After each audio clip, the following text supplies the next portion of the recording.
What's going on, everybody? Welcome back to another episode of JaAR. JaAR, for those of you that may be new, stands for Joe and Amy Review. This is our weekly show where we review the Magic stories, or in this case, story-adjacent Vorthos-y type things. Because this week we aren't reviewing a particular story, but we are reviewing a couple of feature articles, Creating Tyvar Kell and Creating Niko Aris. Both of these articles by Garrett Turner.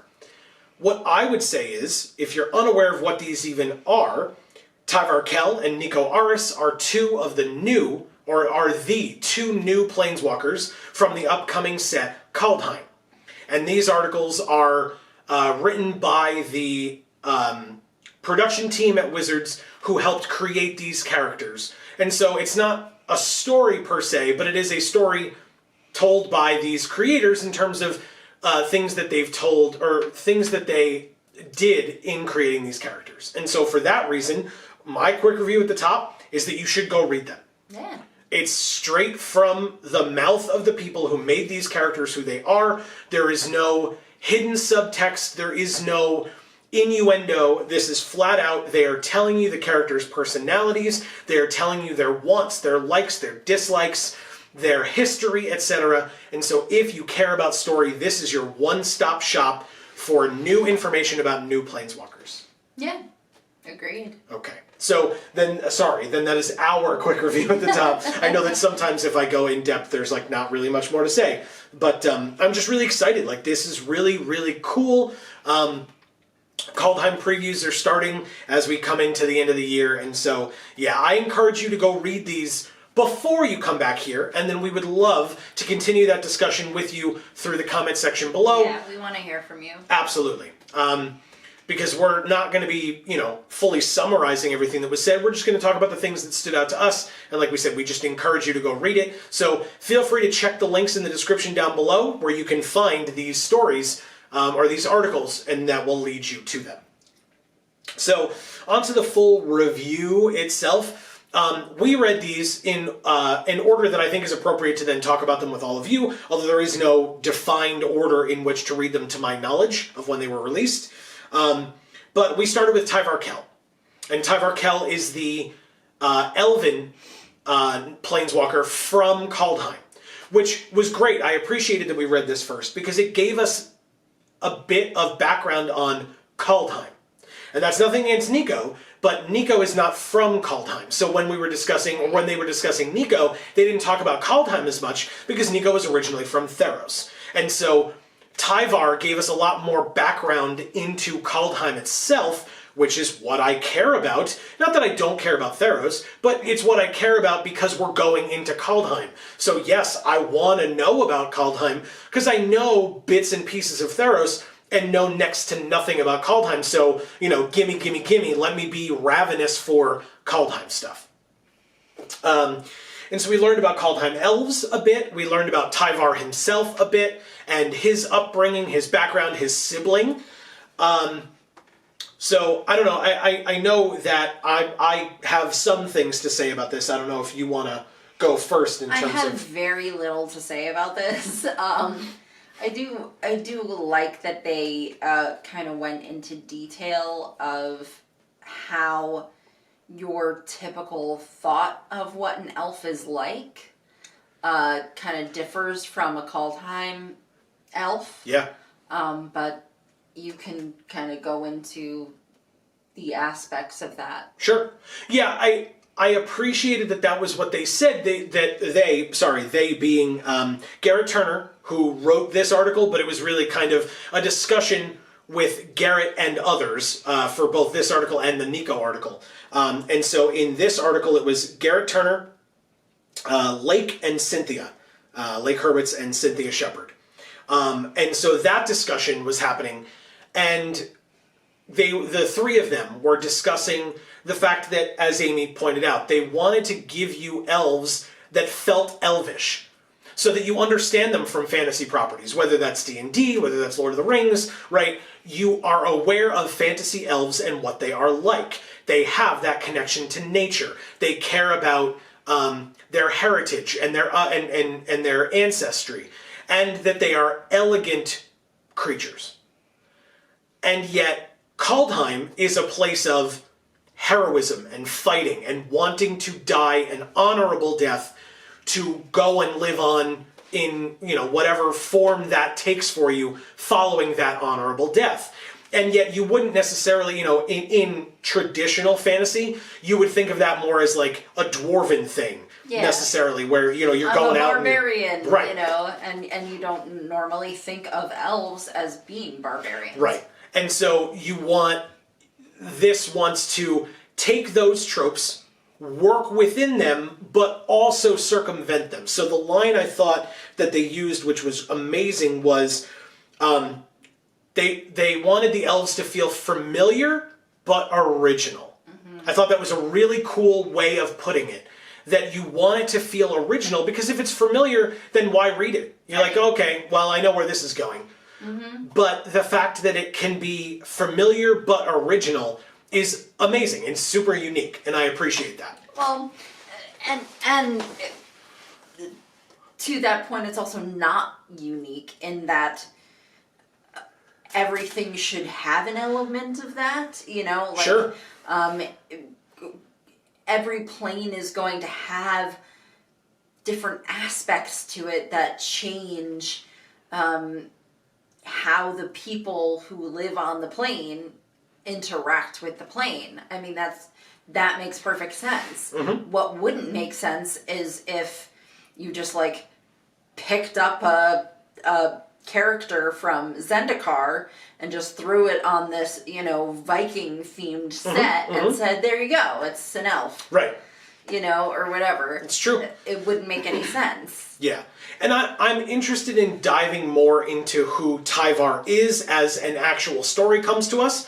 Although maybe I missed it, but to me it is unclear when that is happening. So if that's the case, then we have used this week to kind of interrupt what we've been doing, which, if you are unaware, we have been reviewing the Battle for Zendikar / Oath of the Gatewatch stories, because we never reviewed those back in the day, but we read them. So now we're going back, rereading them. We read some of them. Right.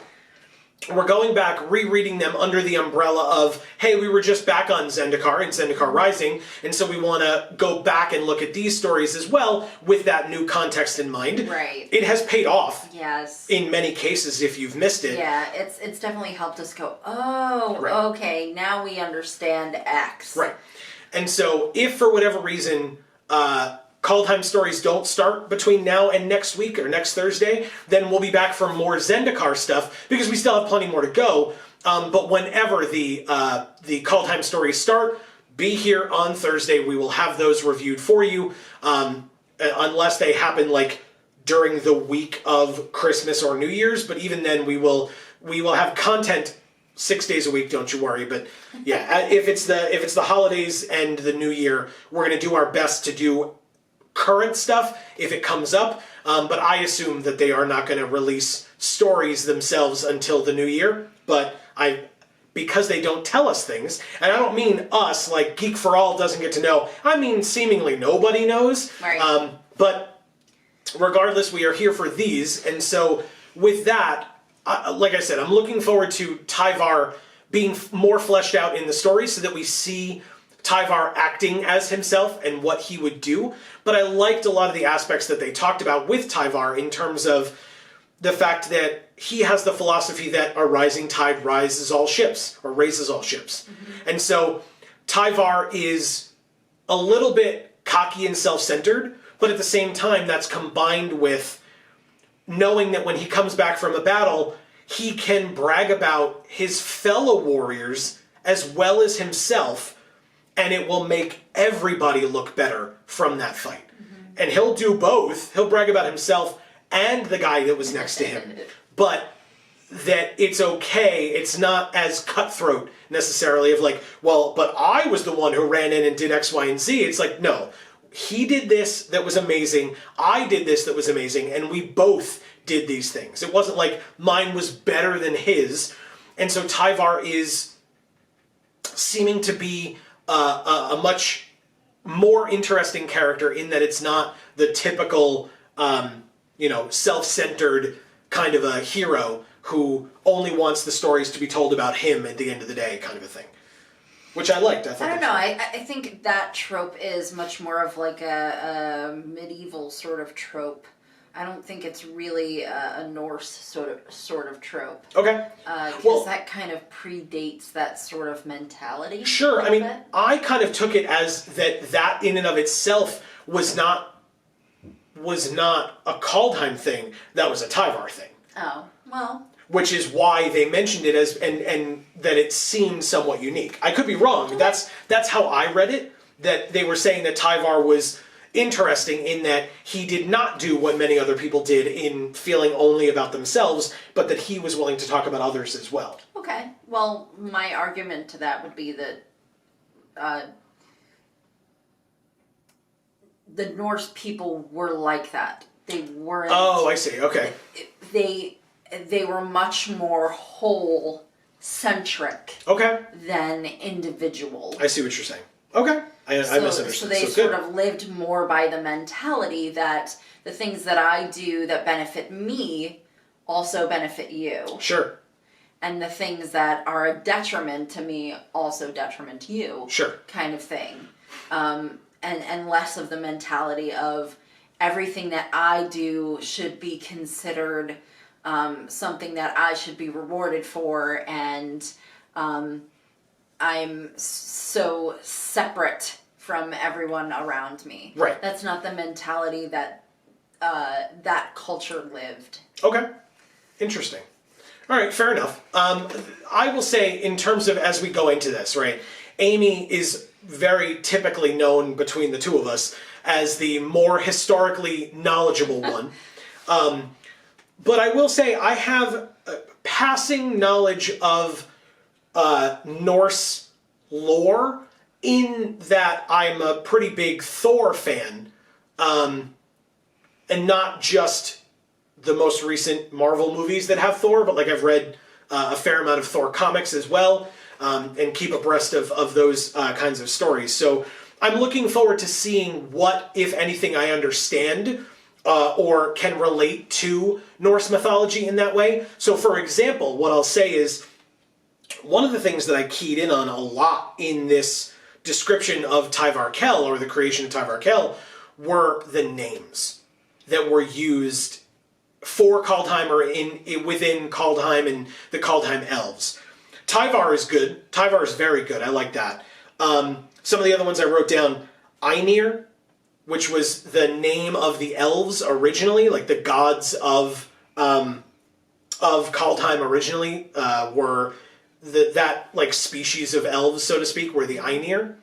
The fact that Tyvar's brother, who was the one to unite the wood elves and the shadow elves back together to make them into one unified group, that their name was Harald. Very Norse. I really appreciated that as well. Just sounds very much like similar names that I've heard. And then they talked about Koma, the cosmic serpent. Koma with a K. And that was super similar. I had to look this up to get the name of it, and I'm going to pronounce it incorrectly.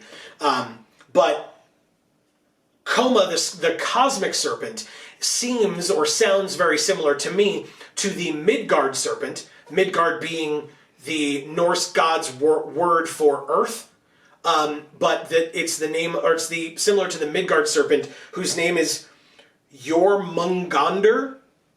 I could be saying that close, or I could be way off, but it's Jormungandr. So Jormungandr is what I have for that one. I could be very wrong, as I said, but that's what I'm trying.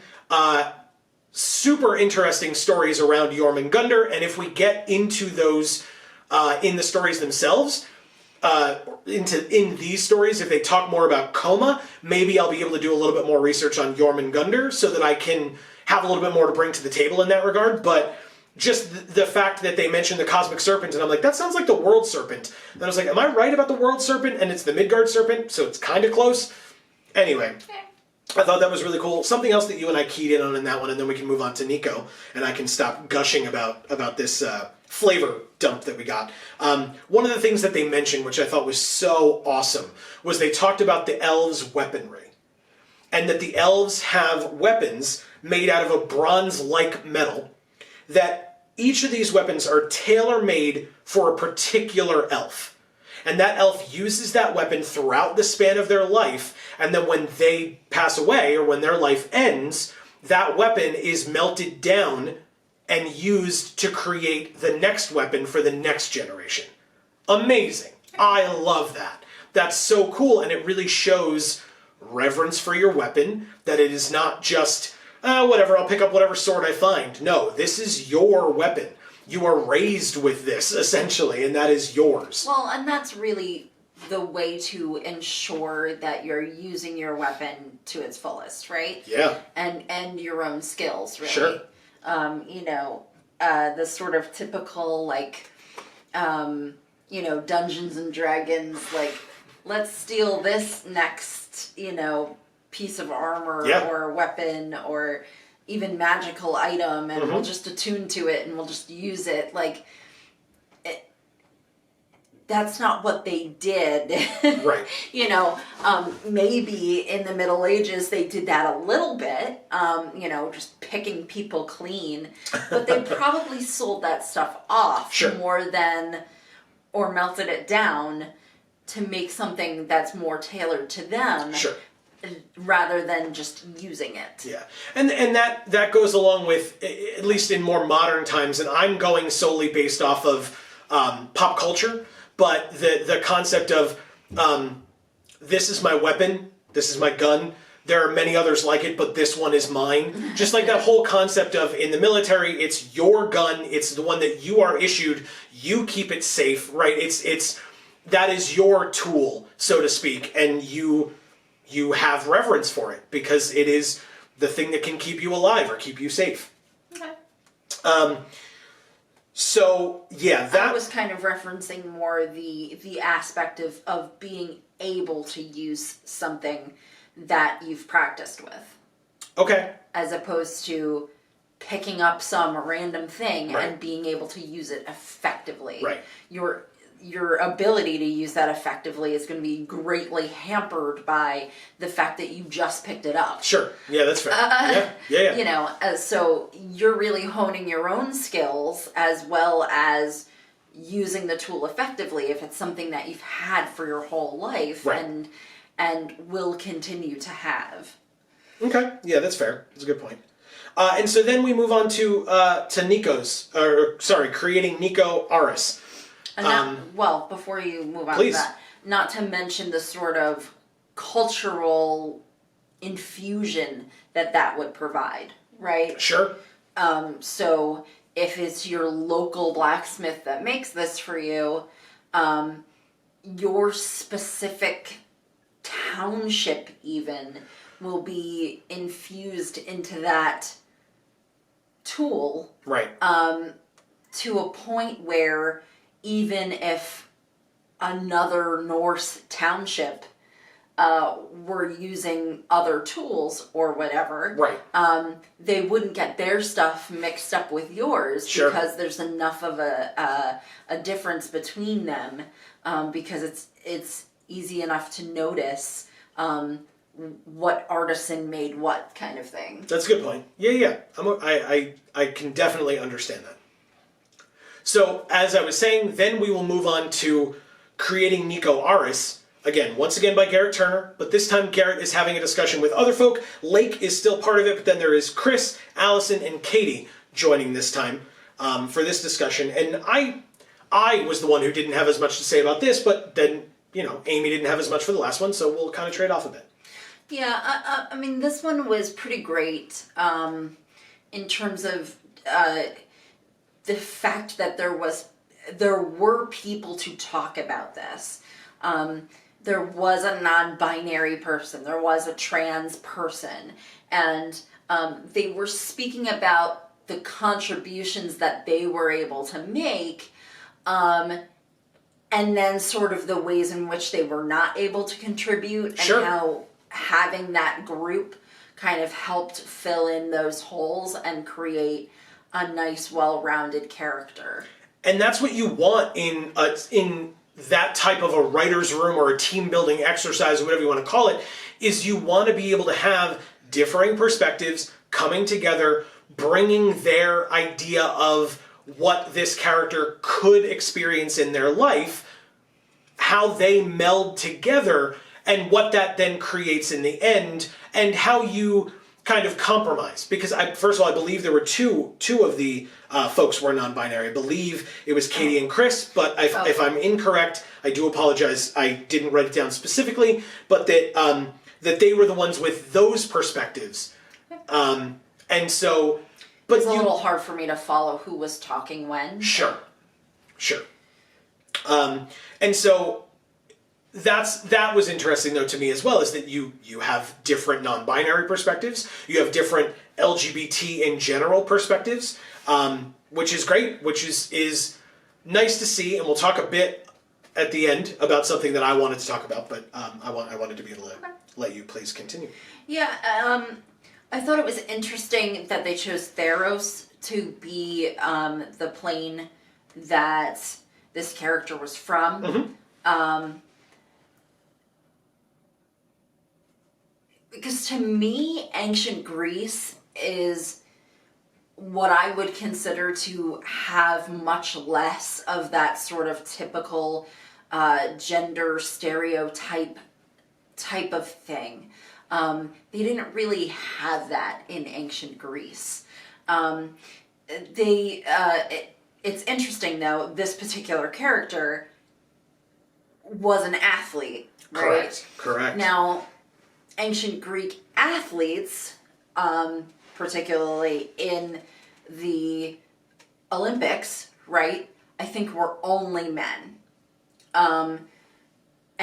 But I also think that that's partially because if you were to take an ancient Greek man and an ancient Greek woman, and a woman from today and a man from today, and you compared their actual hormone levels, okay, I think like the ancient Greek people would, a woman would have much more estrogen and a lot less testosterone, and a man would have much more testosterone and a lot less estrogen than today. Today, I think they're a lot more similar. They're a lot more blended, almost. Estrogen levels versus testosterone levels, you mean? Yeah, Got it. yeah. And if you want proof of that, just look at the tiny penises and all the sculptures and things. A lot of testosterone. But moving on from that, so I think that like kind of made them decide that it wasn't equal if they were to have men and women both competing. Gotcha. Athletically. But for the most part, other things, other daily life type of things, weren't really as gender specific as you might think. A lot of people like to think of this sort of gender binary thing as being this really old thing, but it's actually not as old as they probably think it is. I think ancient Greeks didn't think of that or didn't care about that nearly as much. Sexuality was much more fluid than what is sort of generally accepted in today's society, which is kind of ridiculous. And I would think too that I would think that they would consider there to be two genders. Okay. As opposed to a fluidity at all. But I don't think that they would care about aspects of the two. Does that make sense? That's really confusing how I just said that. But I think, like, their expectations in ancient Greece of what a woman was to do versus what a man was to do were a lot more lax, and it was a lot more accepted and really expected for both men and women to do the same things Okay. as each other. Okay. Then versus something like a medieval time or something like that, where those gender roles, I guess you would consider them, were much more separate. And, I have my own theories as to why that's a thing, but that's an opinion thing more than a theory thing more than it is, based on fact necessarily. Different discussion for different video kind of thing. Right. And maybe that video will come along. But, in ancient Greece, they women were women and men were men, but those things didn't play into their lives in the same sort of ways that they do here and now, to a point where it causes friction for people. Okay. Because people are being told they have to be a certain way and do certain things, and or at they least don't have a reason to feel like that's what they want to do. Right. Or at least the second that they diverge from where they are expected to be, they are met with either outright criticism or at least, just veined confusion and misunderstanding from... Right. Or just, flat out, being beaten or whatever. Right. Ridicule, starvation, what have you. Right. That wasn't a thing that they did in ancient Greece. Mm-hmm. It just wasn't. They didn't care about that. Right. Okay. But I think it's really cool how they referenced that, like, the fates kind of said this is what your path is, and not to say that, what's the character's name? Niko, right, of course. That Niko was bad at that, because they weren't. Right? They were still great at that, and they still, growing up, did nothing but try to be great at that. Mm-hmm. And then eventually came to a conclusion that they didn't need to do what they were told they needed to do. They could just be who they wanted to be. And that's a great conclusion to come to. Yeah. Not all of us come to that conclusion as easily. And maybe it wasn't easy. I shouldn't say that. But when you come to that conclusion, it makes it a lot better for you to kind of move on and do what you need to do. And I really like how they talked about how Niko's skills as the javelin thrower factored into their fighting skills and everything else. Yeah. And they were able to use what they already knew and what they already could do to change their fate into what they wanted it to be. Mm-hmm. And what's interesting still from that is, like, I wonder if there's a way where or like a mindset where you could think that perhaps if you just rewinded a little bit, that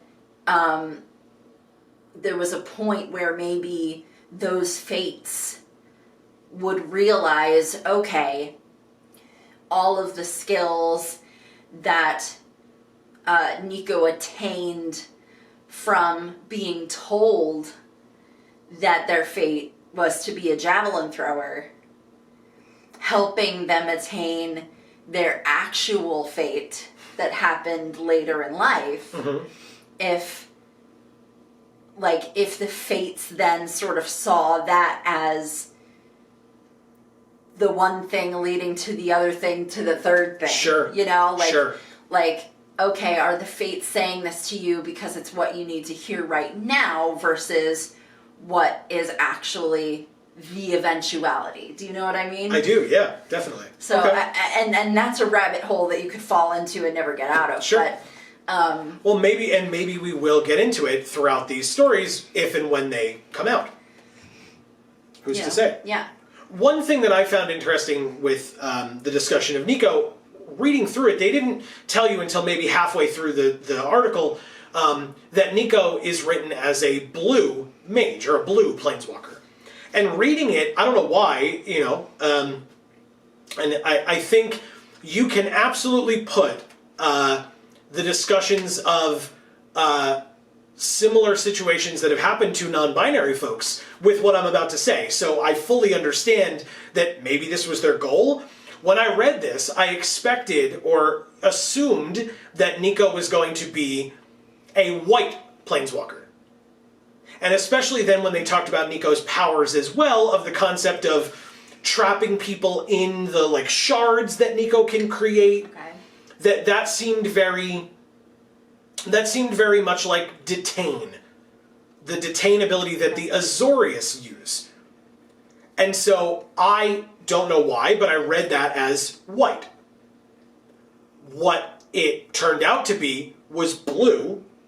And so, I mean, maybe I was close. Maybe it had nothing to do with that at all. And that's just what I put into it in my head.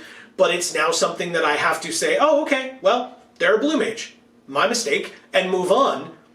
And again, like I said, draw whatever conclusion you will in terms of what that means for situations that non-binary folks go through, where somebody meets them, they make a snap assumption decision about what they feel this person is. Or ought to be. Sure.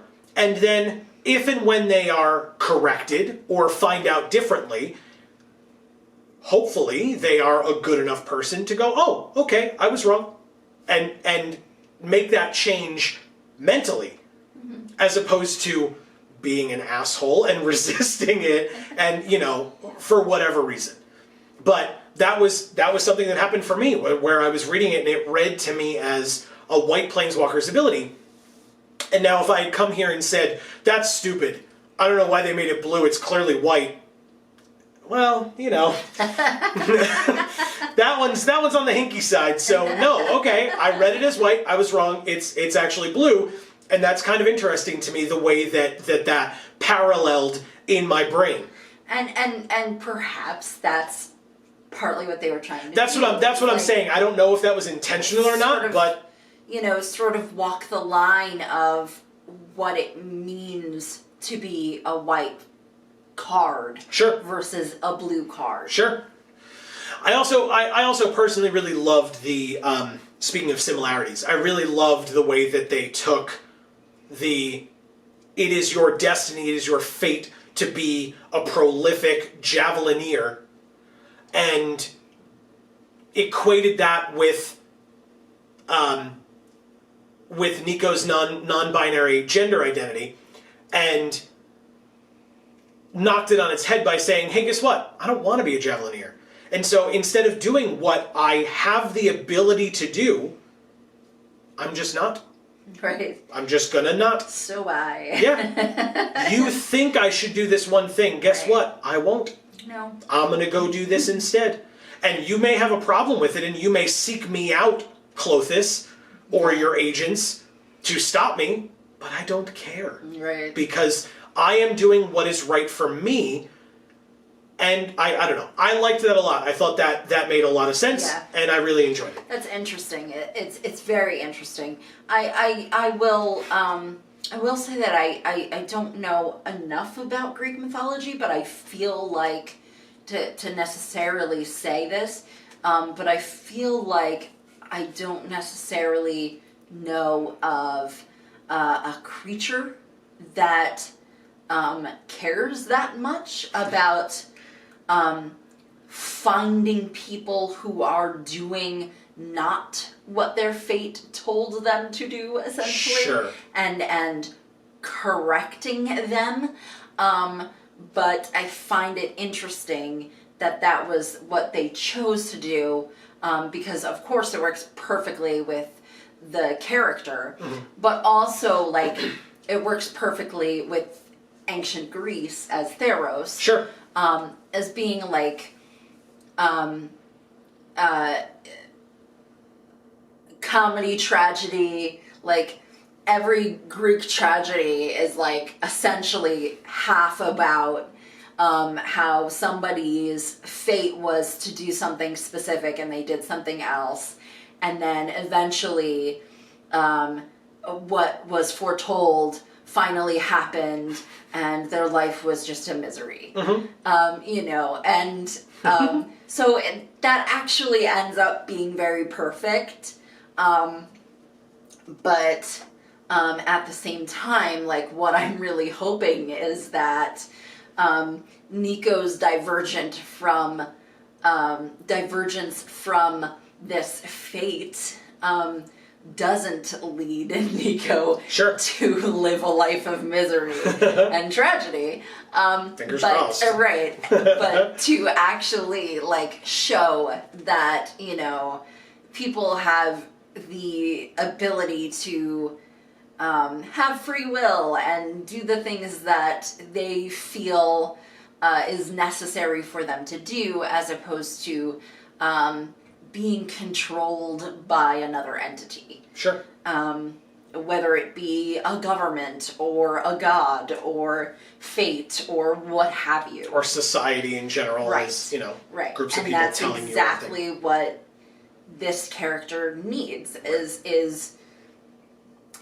to not be told by any other entity of any kind, government, fate. Right, individual or collective. Yeah, right, individual or collective of any sort, that they need to be something other than what it is that they feel that they need to do. Right, and I would go forth and be. Right.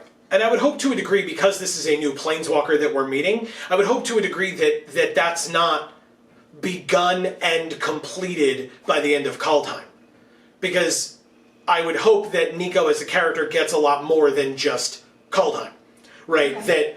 That we don't see Calix coming here and facing off one-on-one against Niko, or against Niko and whoever Niko has drawn to their side during this story, and now what's going to happen, or at least if it does happen, that either Calix is defeated and Niko gets away, or like something where it can continue. Yeah, we don't want, like, in that sort of scenario, you don't want a story where it's like, okay, so this god is fighting you because they don't like that you're not following what fate has been foretold for you, so ultimately you fight them and then you die. Right. Like, yeah, it just feels like that's not the kind of story you want. Right. The ending you want is for it to be, you know, much more, is for there to be much more to that. Right. Yeah, it would feel like you were taking away, in my opinion, maybe I'm wrong, and maybe you disagree, and we would always, as always, love to hear that. That's what the comments are for. But it would feel like it was taking away from the introduction to Kaldheim. It's like, hey, welcome to Kaldheim, where we're resolving a Therosian story.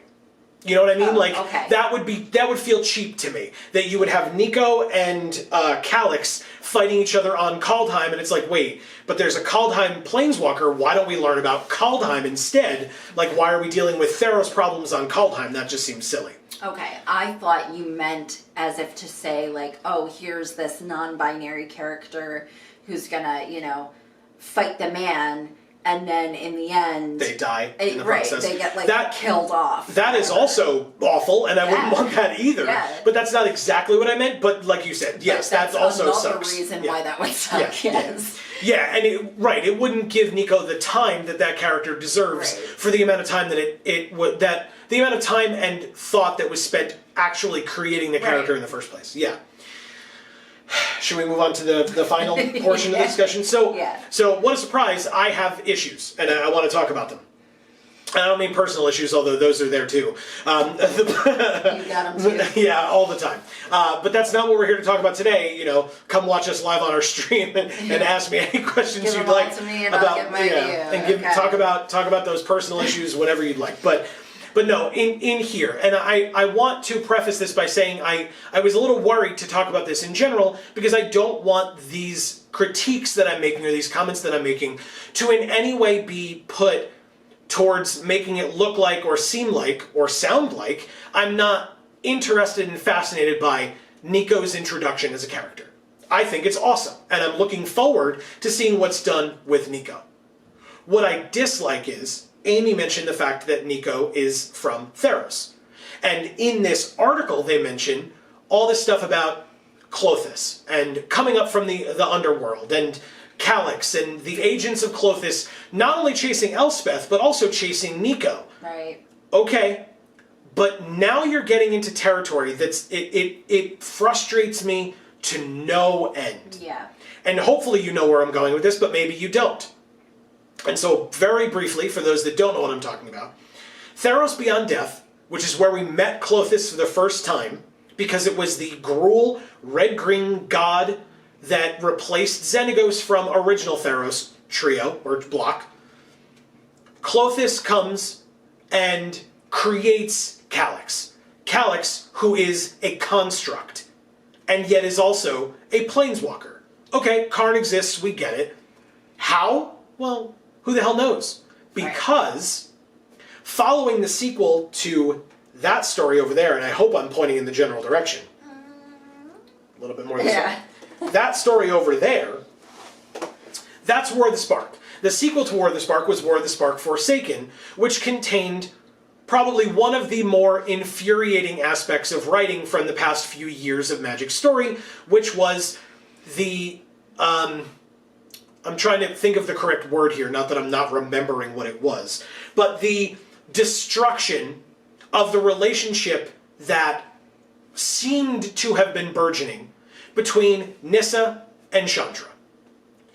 And it was done so not in a way where two people are in a relationship and they get into some type of a conflict, they fall out of love, and they move on. No. It was completely retconned, essentially. And they had Chandra sitting there saying, well, I never really liked girls, I really liked guys, decidedly males. You know, it was very stupid. Terrible. And awful and rude and queer baiting and all of the other things that have been said by uncomfortable. Yes. To read Right. and hear. Yeah, I liked Gideon, not really Nissa. Aloud. And then Nissa and Chandra. It just felt gross. Yeah. And then Nissa and Chandra are talking to each other and they're ending their relationship, and it's like, okay. So there was an article written last week, and I don't exactly remember the name of it, but it was basically like on Magic Story and where we want to be going forward, or region-locked stories. Okay, sure. So we read this, and it says, a declaration from Wizards on their main site, so this is not a critique, it's just a statement, a declaration from Wizards on their main site of, hey, by the way, there are stories that we want to tell. And there are countries that, depending on how we tell our stories, or countries or regions or areas, that depending on how we tell our stories, will not allow us, legally will not allow us to share those stories in those regions. And we don't care. We are going to do it anyway. Yeah. In a vacuum, that is awesome. Right. Super noble, it makes perfect sense, because you're saying, you know what, I'm sorry to all of you individuals who live in those regions where you will not be able to read those stories. Because it's not your fault that you can't read those stories. It's your government or whoever is in charge of the laws in those areas. Welcome to 2020 or 2021 when these stories come out. There are ways around that. There are VPNs, etc., that if those people have access to those things and they want to read those stories, that is something that would be hopefully available and afforded to them. There are other ways around it as well. If they have friends here in the States, copying and pasting text into an email or a message of some kind. Google Docs or whatever. Sure. Would also be acceptable. I'm not recommending that one way or another because that may be subverting some laws and people could get in trouble. So I don't want that to be the case. All I'm saying is, for a company like Wizards to step out and say something like that, in and of itself, is extremely noble and makes perfect sense. And I think if they didn't do that, that would be a little messed up. Yeah. So they have to at least explain it. And again, have that be their way to apologize to folks who will now not be able to read their stories. Okay. But the fact that your non-binary character, your first non-binary planeswalker, I'll specify that. There have been non-binary characters in the past. Yes. They've mentioned a few of them in this article. All right. But this is your first non-binary planeswalker, and what I will hope is the largest amount of story devoted to a non-binary character in general, because I hope it's more than Yahenni, because Yahenni got some, but not a lot, and Halar got none to very, very negligible amounts. But to have them be from Theros, and have a backstory that, again, they explained it a bit here, but arguably relies on you understanding a story that was never released. We don't know anything about Klothys, except what was written on the cards and like that one blurb that maybe accompanied a picture of the character that was released on the website or through social media. Okay, same thing with Calyx. We know broadly what Calyx is, I just explained it a moment ago. Right. But do we know specifics? Do we know details? Do we know anything about Calyx? No.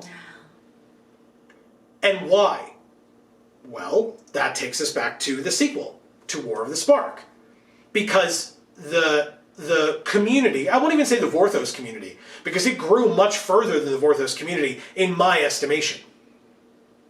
But the community itself was frustrated, outraged, and annoyed by the queer baiting, by the retconning that occurred during the sequel to that story, especially one that needed to be purchased to be read. Right. And because of that, there was a lot of backlash. It took the company a very long time to respond and apologize at all. And then when they did, excuse me, one of the things that they said was, following it, you know what, because of that response, we want to do the Theros story right. And so because of that, we are not releasing the Theros story that we had. Who knows what that meant? Did it mean that there were... Because it basically meant that there was something with it that the company felt, based on the reaction that they'd just gotten from their prior story, was not going to go over well with the fans. Okay. It's been how long since that story was scrapped? Like a very long time. And now you've gotten multiple sets after. And you've gone back to writing stories. Like Throne of Eldraine and Ikoria, which you sold. And then you went back to writing web stories, web fiction that was free, like Zendikar Rising, and seemingly like Kaldheim, coming up soon. But you still haven't told those Theros stories. Even though you said you were gonna. It wasn't the kind of thing where you were like, well, there just won't be stories for this. It was Right. like, well, there just won't be stories for this because you guys got mad and we don't want to get in trouble and it seemed like we're what apologizing even though we're like only doing it because mommy said to, not because we're actually sorry. Well, actually, okay. I don't know that that's 100% fair. I get it. I get what you're saying. I felt like what they were saying was, hey, listen, there were issues. We're going to fix them. We're going to give it to you better than that with those removed. Okay, That's what I thought. So you're saying you thought it was much more like they kind of gave the reins to the story team, and when the story team did bad things with the reins and they didn't double check. No, I don't think that's what I'm saying at all. Then the fans complained, and then so this time they decided to double check. No, that's not what I'm saying. Oh, okay. What I'm saying is, I think that whether they meant to write it the way they wrote it or not, they went back and looked at the Theros stories and said, you know what? Based on the critiques that we got from War of the Spark Forsaken, this one won't work. It just won't. And so for that, we're going to scrap that. Let's, I guess, rewrite it or fix those spots or whatever it is that they thought they were going to do. And whether that has changed or not, who the hell knows? Because they haven't told us. But that's my point, is that now you're getting further and further away from that moment, from where you said, you know what? You all deserve better. We want to do better for you. And so we're going to fix it.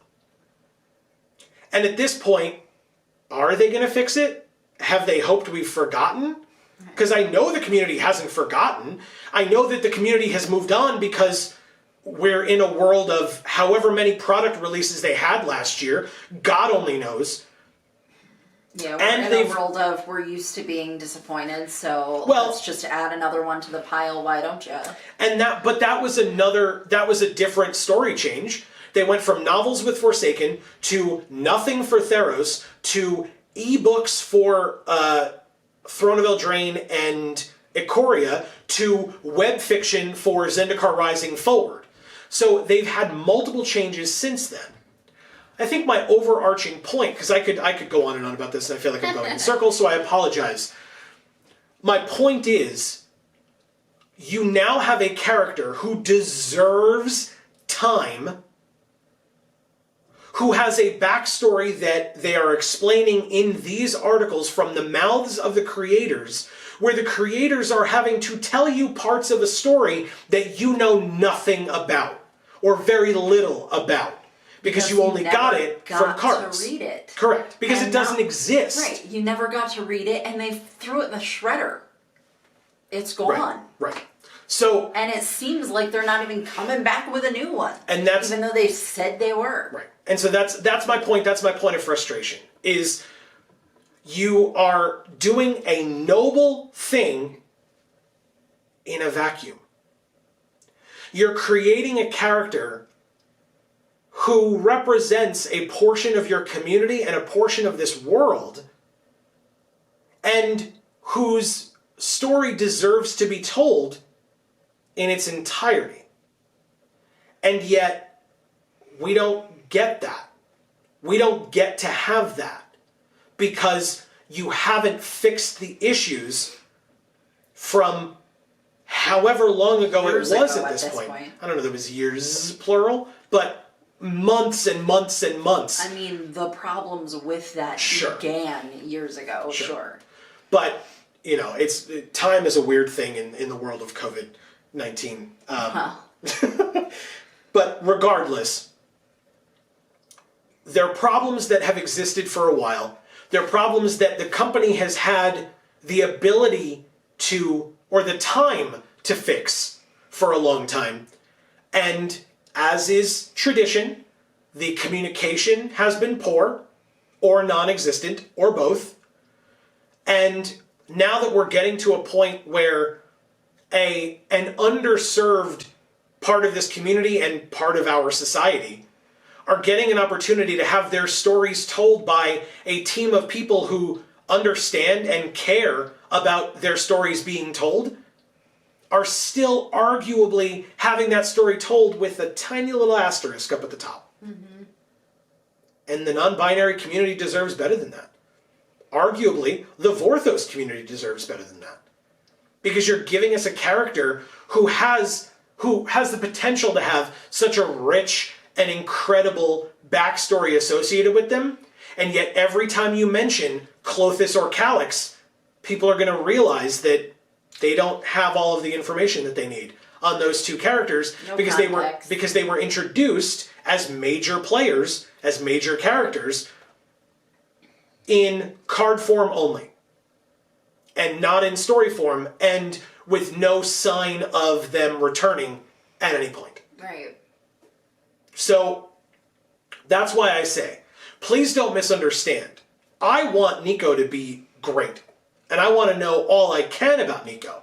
My problem is, I don't think that the story of Kaldheim is going to be able to give me all the context that I need to understand Niko and Niko's fears and concerns, because I don't know the dangers that Niko has gotten away from.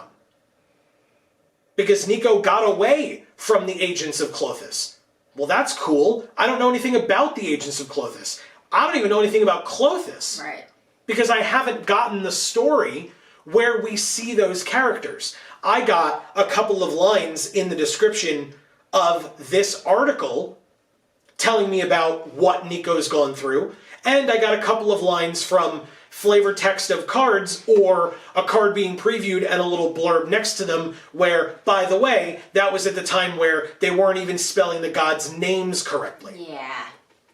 So I don't know that I can fully trust those as canon anyway, because it was clearly thrown together at the last minute by people who didn't even seem to care enough to pass a 4-line paragraph to somebody and say, hey, would you mind proofreading this for me?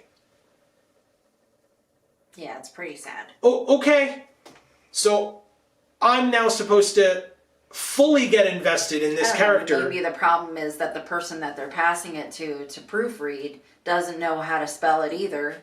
Neither does the other person, neither does the other person, neither does the other person sitting at the table. Well, if you fire everybody who works there, then nobody knows how to spell it right, I guess. So I know they could just look it up on the friggin' internet like the rest of us, but... So like I said, I truly hope that Niko does well. My only issue with both of these articles, because they were very, very good. Extremely well done. And if you've gotten to this part of the video and you haven't read them yet, I truly still encourage you to do so.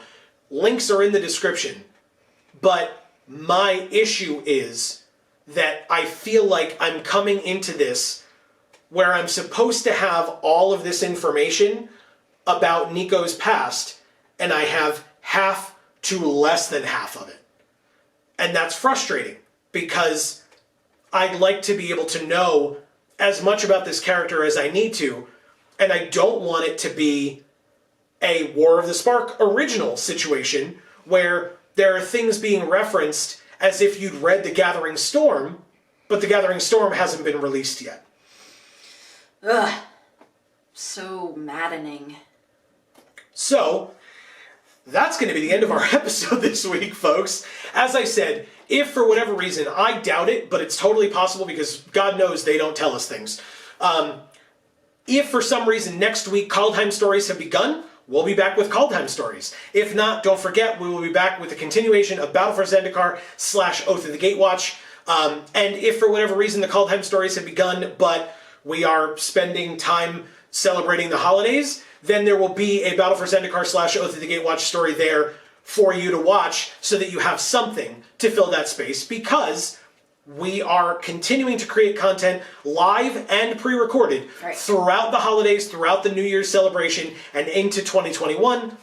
Speaking of live content, if you're unaware, we stream every Monday and Friday on this channel from 8 to 10 p.m. Eastern Time. Mondays, that is MTG Arena. This past Monday, we played some Arena Cube Draft. You should check it out. It was really good. Yes. We got a 7 win on our second time playing the format in general. Thank you, chat, for your help with that. But also, Fridays, we stream video game content in general. And last week, and for the foreseeable future, we're going to be playing Marvel's Avengers. The game was incredible. We played it for 2 hours a little bit last week. We're playing more of it this week, so we encourage you to come out and join us. I've been itching to play it all week. I think I said to Amy on Monday, I was like, is it Friday yet? I was like, I want to play the game again. Yeah, no. Not even close. I want to get back to it. So stay tuned for that. The best way for you to find out exactly when we go live, exactly when these videos come out, all of our videos, is to subscribe Ding. And then ring the bell so that you get notifications whenever any of our videos come out or when we go live. Like I said, it is 8 to 10 p.m. Mondays and Fridays Eastern Time, so definitely stay tuned for that. Also, don't forget to do all the other fun YouTube stuff, liking, sharing, checking out our other channels. So Video Games for All, the VOD of our stream of Marvel's Avengers from last week is over on Video Games for All. You can check the description for the link to that channel, or wait, it'll be popping up on the screen for you to go there and subscribe as well. And Gluten Free for All is there too. Yes. We are working on lots of different things, lots of balls in the air, lots of plates spinning, whatever analogy you would like to use. But coming back here next week and joining us as we continue to find out more about Kaldheim, or continue to finish up our Battle for Zendikar / Oath of the Gatewatch story reviews, is a great way for you to join us in showing off our... #Vorthos Pride. We're going into Kaldheim, folks. I'm super excited. We hope you are too. So, thank you all sincerely so very much for watching. I do hope everybody enjoyed. And for now, from us here at the Geek for All family of channels, I have been Joe. And I'm Amy. And as we always say, in whichever video of ours you watch next, we will see you all next time. Thanks, everybody.